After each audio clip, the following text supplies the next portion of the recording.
poste ou devant la DOTC du 92 ou à une fête des postiers qu'on est. Ça va passer un nouveau cap, c'est devant un commissariat. Et là, il y a une vraie indignation de notre côté aussi, parce que la direction de la Poste, si elle met en garde à vue des camarades qui sont capables de se lever, de relever la tête contre la précarité, va falloir qu'elle mette en garde à vue aussi tous les étudiants qui ont donné 1 euro, 5 euros pour la caisse de grève, qu'elle mette en garde à vue tous ceux qui sont venus à un moment donné au rassemblement. Mais c'est dans quel monde qu'elle veut qu'on vive? Donc là, la police et la direction de la Poste, très clairement, ont monté d'un cran avec cette convocation devant la sûreté territoriale. Ça veut dire que nous, les soutiens, on doit aussi monter d'un cran. Ça veut dire qu'on doit être capable de s'adresser à tous nos amis, tous nos collègues, nos familles, pour essayer d'expliquer un petit peu l'exemplarité de ce mouvement. Donc on se croise, on se décroise, etc. Mais la répression, évidemment, est là. C'est pour ça que nous, on est prêts. On est venu, je suis venu ce matin, et s'il faut revenir ce soir, on sera là plus nombreux. La police s'est déjà mis un doigt dans l'œil en imaginant qu'il n'y aurait pas cette solidarité, qu'il n'y aurait pas autant de collègues, il n'y aurait pas autant de camarades qui viendraient expliquer qu'on est solidaire de ceux et celles qui sont convoqués, solidaire de ceux et celles qui sont réprimés, et que plus généralement on est même venu dire qu'on a tous participé à ces actions-là. Donc je pense que dans ces moments-là, c'est très important d'avoir le soutien humain des camarades, des amis, des collègues qui sont là, qui sont à leur côté et qui savent très bien que c'est nous tous qui sommes attaqués à travers cette répression. C'est quand même hallucinant. Aujourd'hui, il y a 5 syndicalistes qui sont convoqués à la sûreté territoriale. On mettrait en danger et on serait un danger pour l'ordre public. On serait un trouble à l'ordre public.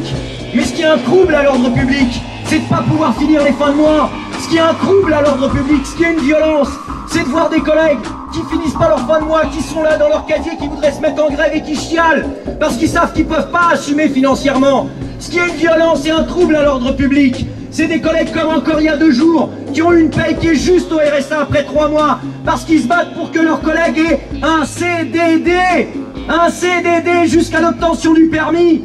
Ce qui est un trouble à l'ordre public et une violence, c'est justement de nous laisser justement pourrir. Et c'est ce rassemblement, cette mobilisation importante, syndicale, politique, associative et du mouvement social, c'est une première réponse.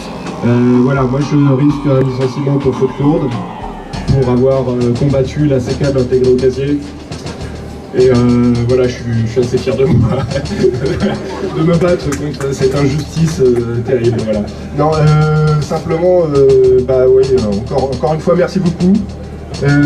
Moi, je suis un cas particulier, c'est que je suis pas protégé, je suis pas un salarié protégé. Je rejoins un peu le cas de Bruno qui a parlé tout à l'heure. Moi, la lourde, je la risque sans passage devant l'IT.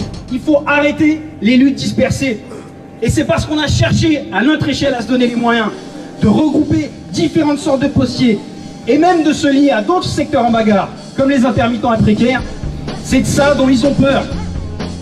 C'est de la parole, du lien entre les travailleurs, du lien entre les secteurs. C'est ça qu'ils veulent écraser. Ils s'attaquent au droit de grève. Ce que je voulais dire, c'est qu'il ne fallait pas lâcher des collègues qui sont encore en grève. Il faut qu'on lâche pas. Le but de la manipulation, nous, on l'a très bien compris, c'est de faire peur au maximum de monde pour que les gens retournent au travail avec rien dans les poches. Quand même, il nous a fallu 63 jours de grève. 63 jours pour que la boîte, elle ouvre des négociations. Et y compris ceux qui vont nous recevoir tout à l'heure devant les bureaux. Hein, je parle aux commissaires, aux fonctionnaires de police qui vont nous recevoir. Il faut qu'ils aient tous ces éléments-là en tête également. Il nous a fallu 63 jours de grève avant d'être reçus et qu'ils ouvrent de véritables négociations.